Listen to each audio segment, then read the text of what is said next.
Good afternoon, everyone. I'm Jonna Goulding. I'm a palliative care specialist, and I work at Central Vermont Medical Center, which is part of the University of Vermont Health Network when we're in Berlin. I'm just wondering, but it's also great to see you all because I'd love to talk to you about palliative care. And for the palliative care people, I'd love to know if this message is in any way new or if it's stuff you know by heart. What I'm going to be talking about today is healing in the midst of life-threatening illness. And once you hear the word cancer, whether it is life-threatening for you, it feels it. And people will often go back to that and say that was a life-defining moment, was hearing a cancer diagnosis and knowing that in the future they'd be dealing with cancer. My subtitle is How Spiritual Care and the Palliative Care Team Can Help the Patient and the Practitioner in the Face of Illness and Loss. First, though, by the way, I've been at CBMC for 2 years as their Director of Palliative and Spiritual Care. And before that, I was a family doc at Gifford in Randolph, Vermont. For 17 years, I've been a palliative care specialist for about a decade. So going to CBMC and becoming a palliative care specialist there and director of a program in palliative and spiritual care has really been an interesting journey for me.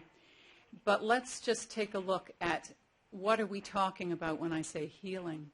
We have different understandings of the word healing and curing. And if you look online, it gets so frustrating. You look up cure, and it says to heal. You look up heal, and it says to cure. And you go round and around and around. And even these brief definitions overlap because healing comes from the word wholeness. That's the root of it. So to say that healing is to make whole is to say, well, yes, that's the root of the word. Curing is to restore good health. Okay. But what I'm also going to suggest to you is there's a nuance here in how we use the words. And when I came upon this description, this one fit for me. See if it fits for you. And that is that curing refers to removing all evidence of disease. So it's disease specific. So it's about the illness. It's about curing.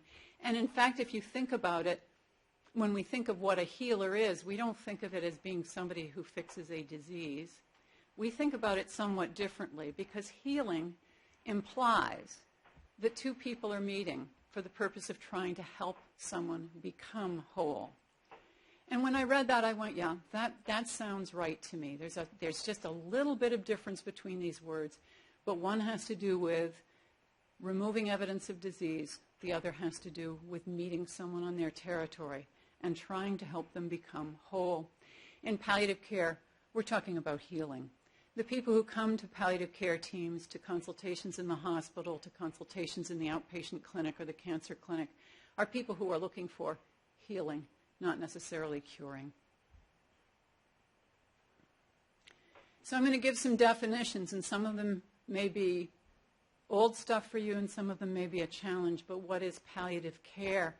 This is a definition that's usually used. It is specialized care. It's now a medical specialty and has been one for about 15 or more years. It's for people with serious illness, sometimes serious chronic illness, sometimes acute illness. It focuses on relief of symptoms. Most palliative care practitioners, be they nurses, nurse practitioners, physicians, social workers, have a lot of expertise in what are these symptoms and how do I help manage them. And those symptoms include pain, shortness of breath, anxiety, depression. And the goal is improving the quality of life, not curing.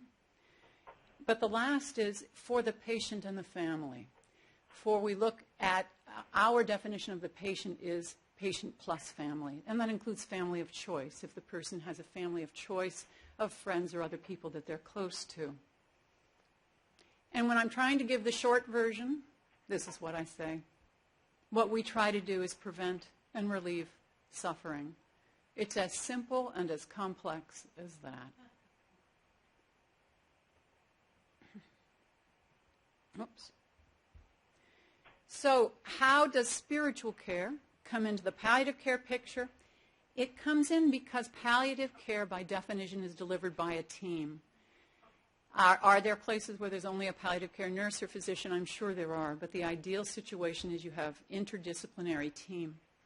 And if you see the various people who can be part of that team, not each one of those disciplines is represented on our team. We're a smaller hospital.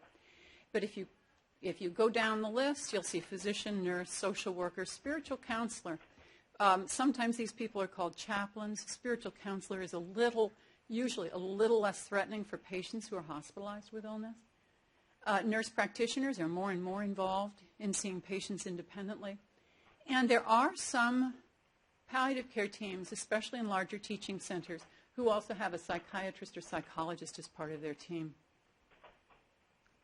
And the idea is, what's the difference? If the question is, what's the difference between a multidisciplinary team and an interdisciplinary team? This interdisciplinary team meets together to talk about a patient, to talk about who has knowledge of this patient and this patient's pain, whatever that pain may be, that patient's symptoms, that patient's needs, that family's needs. Whereas multidisciplinary is what you see on a usual hospital floor, where a generalist takes care of the patient, calls the cardiologist to come see the patient, and the cardiologist sees the patient, calls the oncologist to see the patient, and the oncologist sees the patient, while the generalist pulls all of it together. We sit down and do it in real time. We are a team. But here's a definition. What is spirituality? Because when I say it to patients, I don't know if you ever mention it to patients and you find, oh, I don't go to church. No, I don't go to the synagogue. So no. The answer is no. I'm not a spiritual person. Well, that's not it. It's really a broader concept. Religion is just one part of it. Spirituality is the aspect of humanity that refers to the ways individuals seek and express meaning, purpose, and the way they experience their connectedness.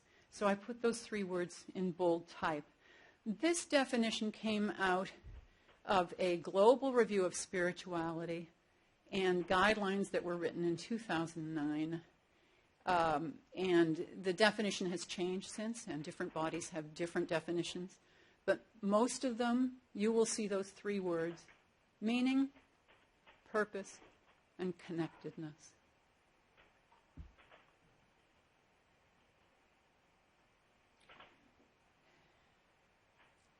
Why is this important?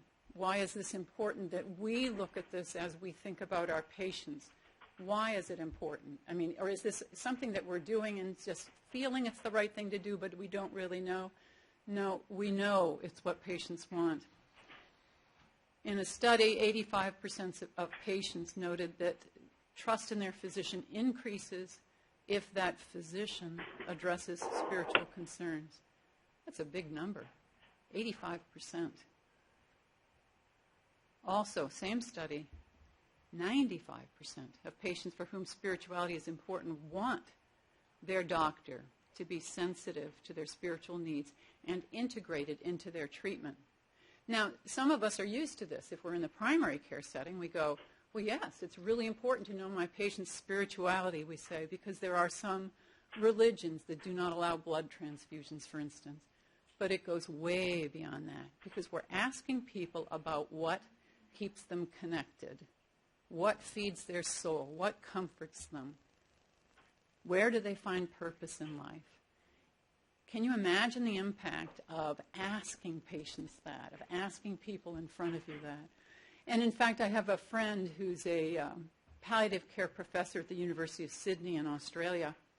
She did a study to find out what were the biggest barriers for patients in talking about their spirituality. Let me just say, what do you think it was? Do you think it was, is it a barrier to talk about your spirituality when you're ill? And let's say you're in a clinic or hospital setting. Let's say you're in a hospital bed. Is it a barrier to talk about your own spirituality if someone comes in wearing garb of a different faith background than you? Or if someone comes in and is obviously hurried? Or if someone comes in and is obviously nervous and a little bit new at this or younger than you? What do you think is the biggest barrier of those three? Say it. Hurried. What do you think? Yeah, in other words, which would put you off the most if you were a patient? Yeah, And would your reaction be stronger if you saw someone with the garb, physical garb of a very different faith tradition? Or we could all hope not. But what do you think when they ask the majority of patients, what's the most difficult or challenging for you to talk about your spirituality? Hurried, someone said, what else? Anybody else think that there's anything else? Because you're right. If you're in a hurry, the other things don't matter nearly as much to the majority of our patients. We can get over the physical signs of somebody's coming from a different faith tradition if we're very protective about our own faith tradition. We can get over the nervous resident. But if they're in a hurry, if they're standing there and saying, Ms. Goulding, I'm just wondering, can you tell me about your spirituality? I don't think I can. No, not today.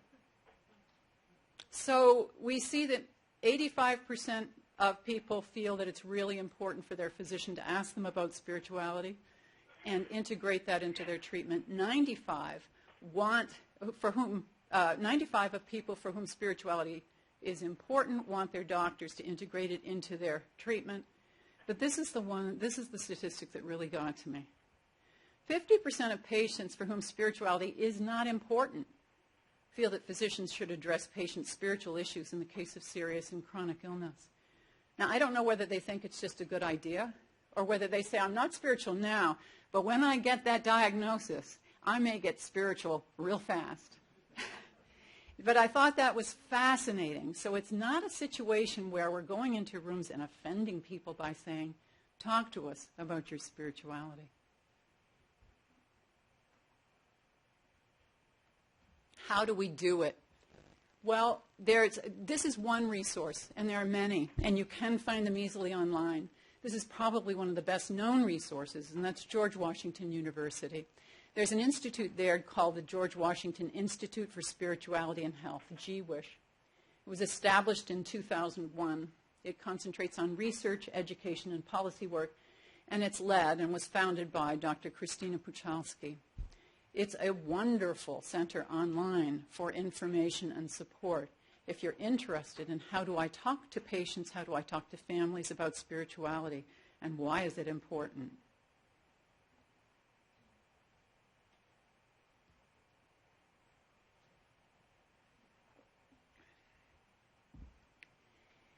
Dr. Puchalski in 2001 started testing a spiritual history tool. Because once we start asking people about spirituality, what are we actually asking them? What's going to be helpful? And what's helpful in a healthcare setting is to know a certain baseline of facts. Sometimes these questions, of course, lead to much deeper discussions, especially in the face of serious illness. But she developed a tool she calls the FICA, and this has been tested again and again. It's an effective tool. It is a time-effective tool. It does not take a lot of time to administer. And it gives a framework for learners, but also for experienced practitioners. And you start with F. F is for faith. Faith and belief. The simple part of the question, and there's much more discussion if you access this online, so you can see variations in how to ask this. Do you consider yourself spiritual or religious? And of course, I'd say over 50% of the patients I see say that same response I told you about, I don't go to church. Well, no, I'm talking about something different. I'm talking about just what, and then I go back to what is spirituality. I'm talking about what feeds you. I'm talking about what gives your life purpose and meaning. I'm talking about what connects you to this life and to this world. Sometimes I'll say, depending on the person, what nurtures you or what comforts you. The second question is I, in the FICA mnemonic. How important is it? What importance does this faith or belief have in your life? And wow, will you hear some stories then? Because you'll hear, this morning I asked a patient about this, and he said, my great-grandfather was a Baptist minister who, and I heard how the family culture was extremely strict as he grew up and how he reacted to it. And that just came out from saying, what importance does your faith have for you? He said to me, for my ancestors, it was incredibly important, and for me, I'm in a different place. what an interesting thing for somebody to say to me. Just as when I asked a family of a nursing home resident who wasn't able to speak to me, what importance was your faith, does your faith or belief have in your life? I heard our dad, it was their mom I was asked to consult on.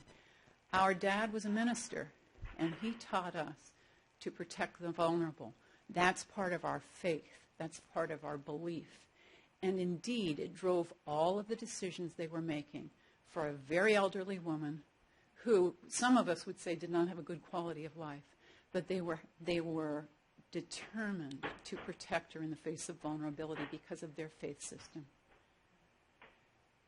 FICA, the C. Are you part of a spiritual or religious community? Sometimes, I find many times people volunteer this before you get there because they'll say, well, I used to go to such and such church. I used to go to such and such synagogue, or I used to go to that Buddhist center, and so you get an idea of the community. But it is nice if it hasn't come up to just say, how comforting is that for you to be with people of your faith? And then you also hear, well, they're actually visiting me. They're visiting me in the hospital, or they've helped me in my illness, or there are elders in my religious community who are guiding me. And the A is, how can I address these issues in your health care? It's a lovely question because it says, I want to take what you've been telling me and help me understand how I can make this and integrate this into your health care.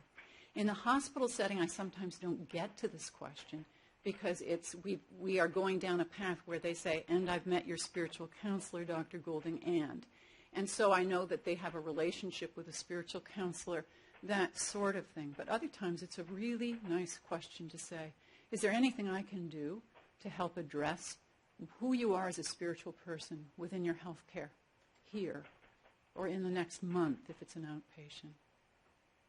So that's FICA. It's a great little tool.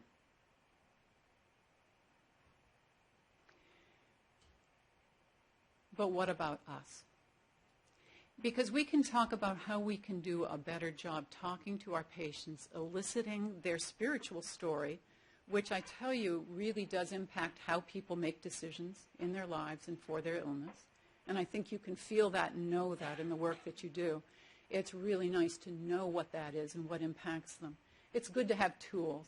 It's great to have resources like GWISH and many other resources online. This is all good for how we treat our patients. But there's another side to spirituality, and that is what the Dalai Lama has said in this quote. For someone to develop genuine compassion towards others, first he or she must have a basis upon which to cultivate compassion.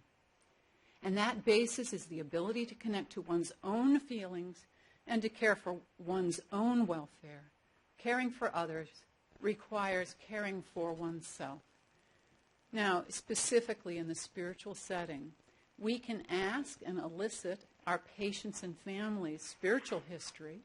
We can ask them about how we can assist in addressing that within their health care. But the other side of the picture is, what are we doing for ourselves, and how are we looking at how we cultivate compassion? And if you remember one of the first slides, what's that nuanced difference between healing and curing? Healing implies person to person. Healing implies that relationship. There's something about the healing encounter, and not necessarily the curing encounter, that implies we are meeting in order to try and make you or your family more whole in whatever way that can be. To be able to do that, though, we owe that patient and family the best of ourselves. And how do we get there? What's important there? How do we support ourselves? What nourishes us? What is our purpose? What is our connectedness? Why is it important? Now, I know not everybody here is a physician, but I do believe in trickle-down. I did not find data on nurses and social workers, but physicians have a higher suicide rate than any other professional group.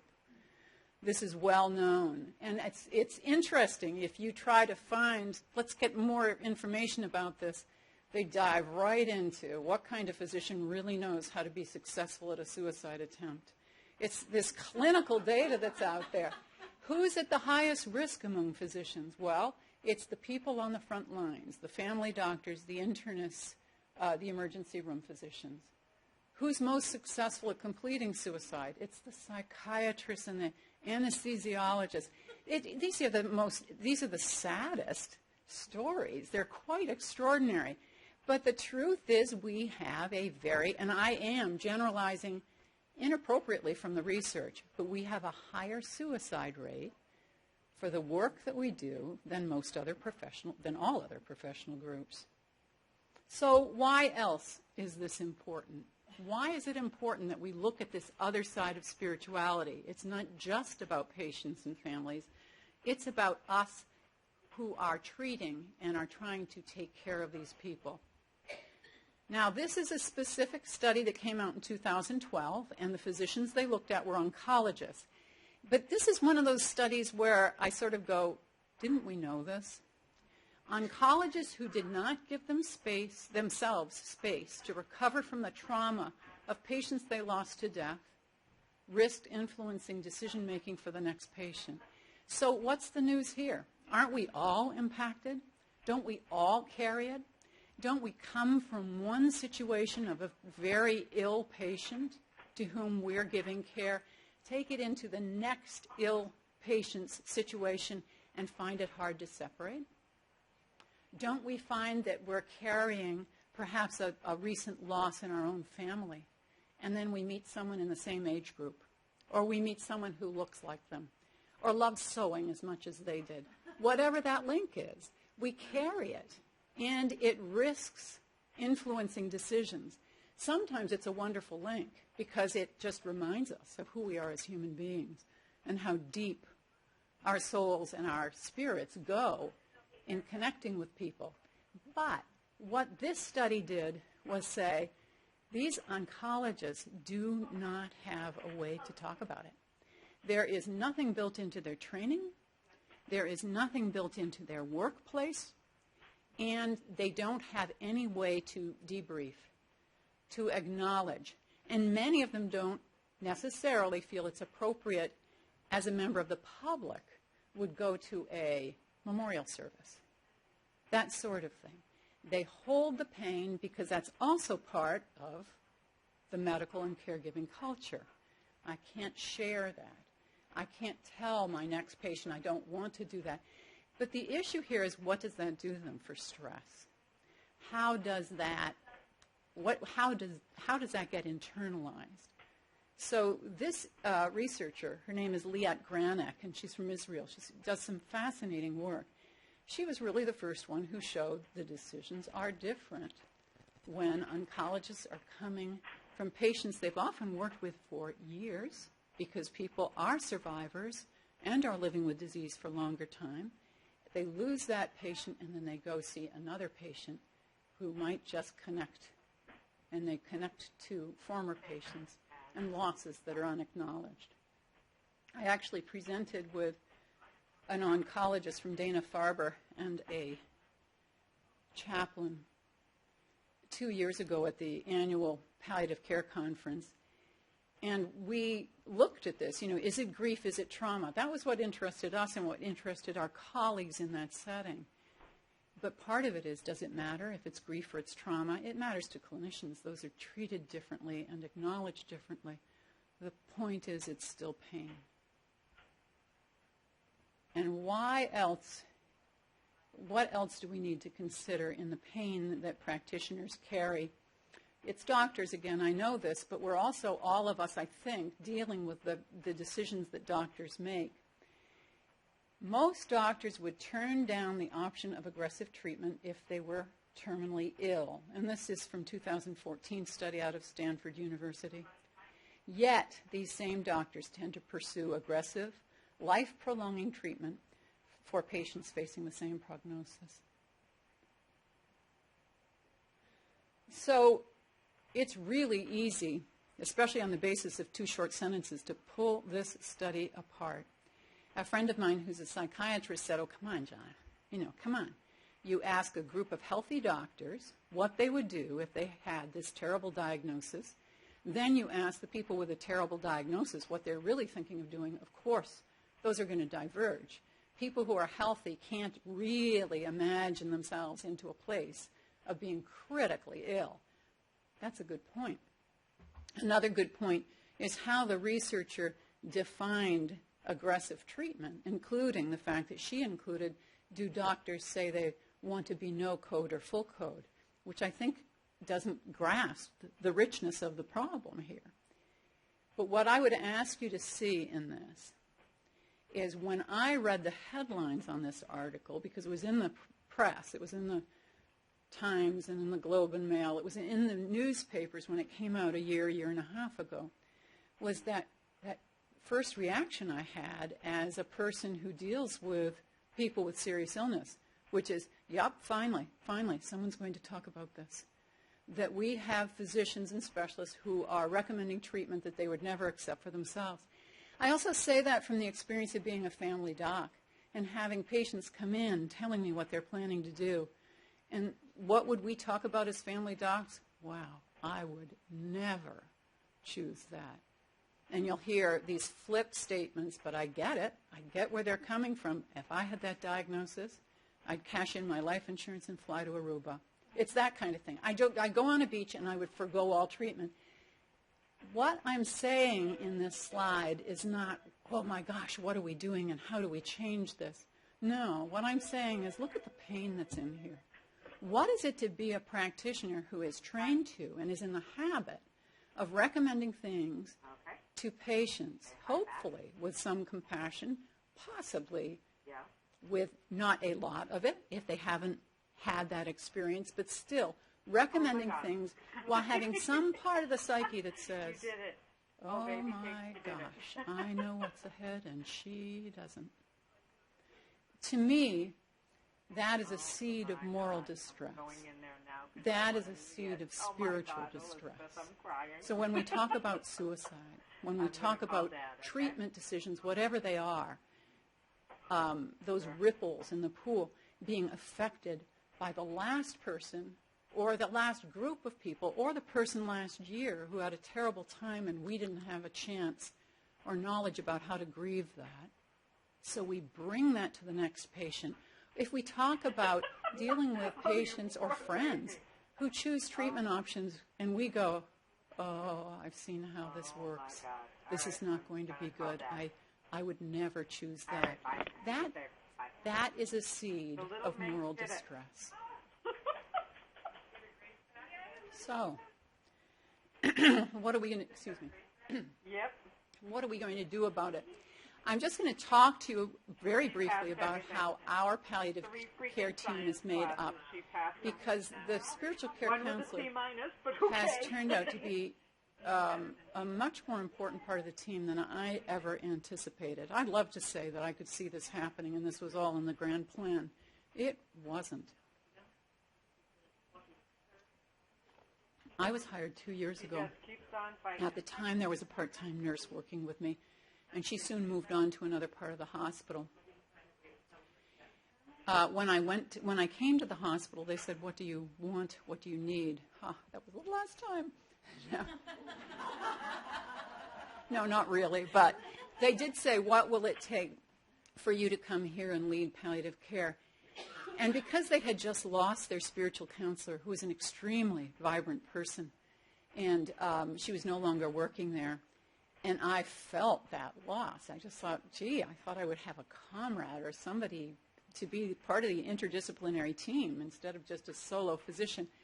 I said, I want there to be a commitment to spiritual care. And it wasn't certain there was that commitment and management. So I said, I want this to be a medical department. Palliative care is no longer a service that's down on the list with bookkeeping, environmental services, that sort of thing, sort of there when you need them. I said it's a medical department because the patients, the hospitalists and colleagues and the community needs to know it's a medical department with importance at this hospital. And I said it needs to be more than the Department of Palliative Care. it needs to be the Department of Palliative and Spiritual Care. And part of that was because I was a little apprehensive about how a chaplain could move on, and people, and I wasn't certain the institution's determination to replace that person. So I made sure that that was embedded in our plan for palliative care. But the truth is, our spiritual care counselor works with all patients across the hospital. So she is under palliative care, but she really goes everywhere. So the way this model is turning out to work in a way I had no idea it could, and by the way, we're all part-time, is by what she provides. I called it spiritual triage for patients throughout the hospital. It's actually palliative care triage for patients who are seriously ill. Please. It's a fascinating background. I mean, because she was raised in a number of different Christian and evangelical churches in the South. And then she has a master's, I think, in education rather than divinity, but also has a very, very deep knowledge of the Jewish faith. So she comes with a very deep knowledge of the Christianity and the Judaic side, and she is a great believer in stories and the richness of stories and storytelling. The stories she has are amazing, which is another lesson to me, because I was looking for someone certified as a palliative care chaplain. Now, she has had 4 units of CPE. We did require that someone have a full 4 units of clinical pastoral education. So, and that background is really a wonderful background to have in your setting.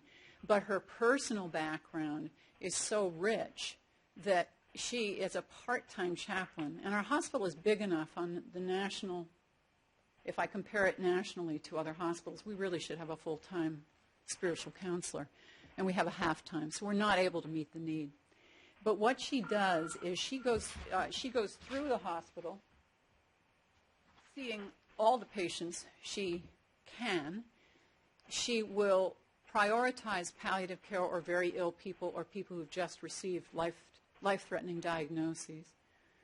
But the other people that she sees, if she sees a mismatch between what they're hoping for and what she hears the hospice offering, or she sees a mismatch between their code status and the fact that they're 92, and this is their 4th hospitalization in 3 months, she alerts us. We as practitioners then can go to the hospitalist and we can engage them in some palliative care talk. Can we help? Can we be supportive here? So that's what I didn't anticipate. And the other thing that I didn't anticipate fully enough, given my own interest in looking at both sides of the spirituality question, patients and families and us as caregivers, was that she offers rituals to encourage healing, remember, making whole in patients. So we've had weddings in our chapel for patients and their partners. We've had memorial services. We've had all kinds of services. She's on the OBGYN ward. She's on the birthing center with rituals around stillborn. She's in the emergency room with rituals around sudden or unexpected deaths. But she's also doing rituals with staff because she's floating everywhere. And she does have a wonderful way of, drifting is kind of the wrong word because it sounds aimless, but going very quietly into all places, dropping by waiting rooms, checking in with ICU nurses. And it's been extremely, extremely helpful for both patients and staff, which is wonderful if you're trying to build awareness of your program, but also trying to let all staff know what you do. I think that this hospital will never look back and question the value of spiritual care again because of what's happened over the last 18 months. So what do we do, though? Because, I mean, I'm blessed to have a spiritual counselor as my office mate. That's great. That's terrific. But what do the rest of us do? And what was I just doing? I was in the poster hall, in the big hall here. And I ran into someone who's from our cancer center who I know is an experienced meditator and Reiki master. And I was talking to her, and we both started lamenting how difficult it is to do things in our clinic and hospital setting. People don't come. Set up a meditation group, people don't show up. Set up any kind of group support or chance to talk, to be able to dive into spirituality and pain. It doesn't always get the people that you want to get, or it doesn't get any people at all. So we were lamenting this, and I just thought we could spend a moment on this. Well, more than a moment, I hope. As I see it, there are 4 ways to find support, and this is just a framework for thinking about it, because I think about it as when I was talking to my friend, it fell into this framework. We can find support in the hospital or clinic setting in an individual sense or a group sense.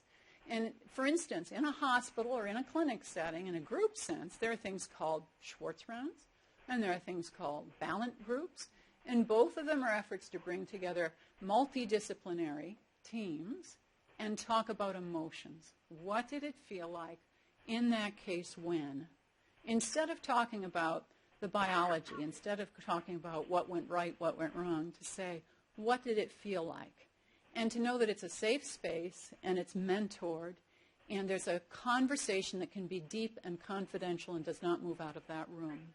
And it's an opportunity to say, I did the right thing, but why does it feel so wrong? Or I did the wrong thing, and why is this not acknowledged more in our environment? I've never been a part of either kind of group, and I think part of it is I haven't been in a large enough center to experience them. But there are also individual things one can do. We do that by touching base with colleagues and debriefing. We do this with employee assistance programs. We do this with one-on-one things that help us in the workplace, whether they be formal or informal.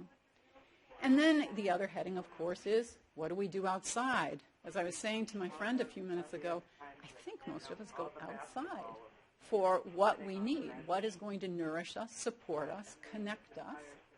And once again, it's individual. Psychotherapy, which is a wonderful way, if you have a counselor who you check in with, even if you're doing much more than talking about your role as a caregiver, it is a place that's safe and confidential where you can also talk about stresses at work. The feelings when a patient is ill or diagnosed with an illness and it's part of your work situation. The stresses of taking care of people with difficult symptoms. I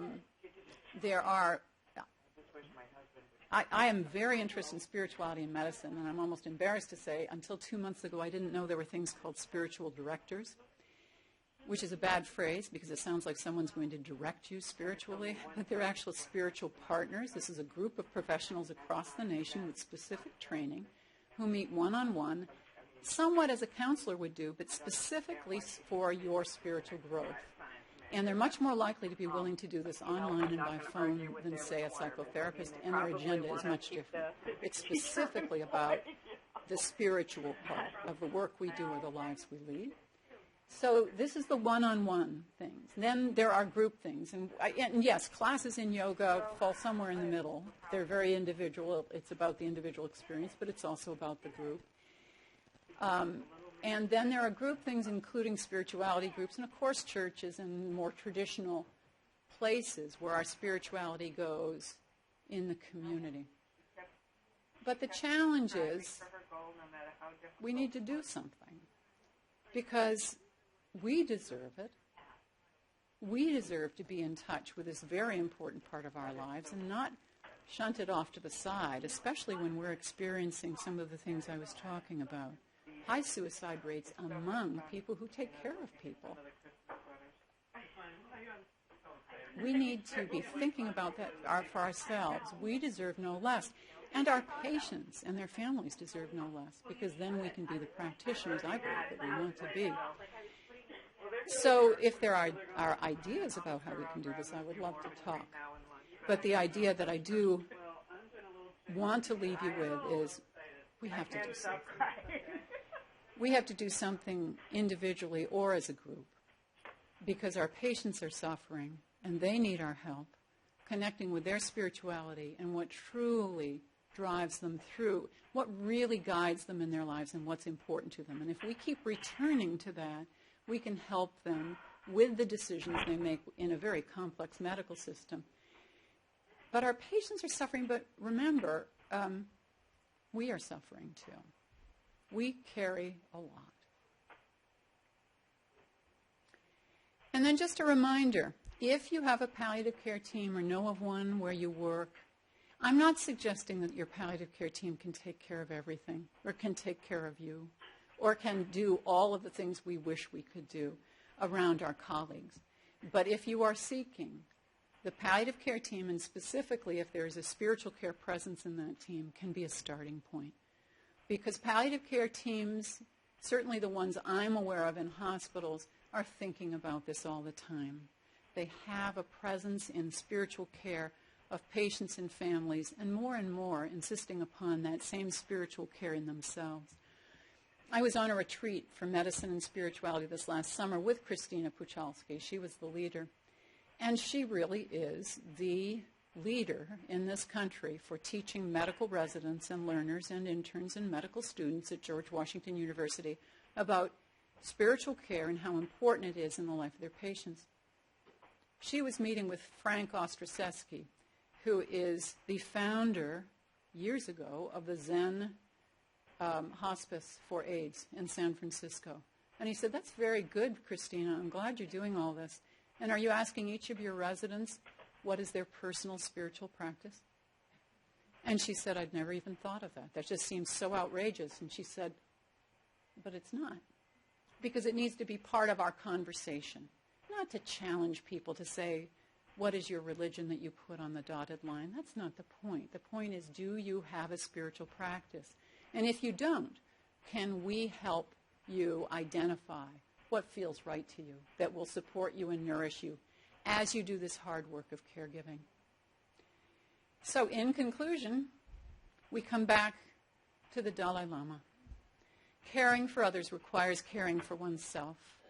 We have to have a basis upon which to cultivate our compassion, to keep ourselves fresh in our work, to avoid burnout even. But this is what we need and what we deserve. He raised his hand first. Go ahead.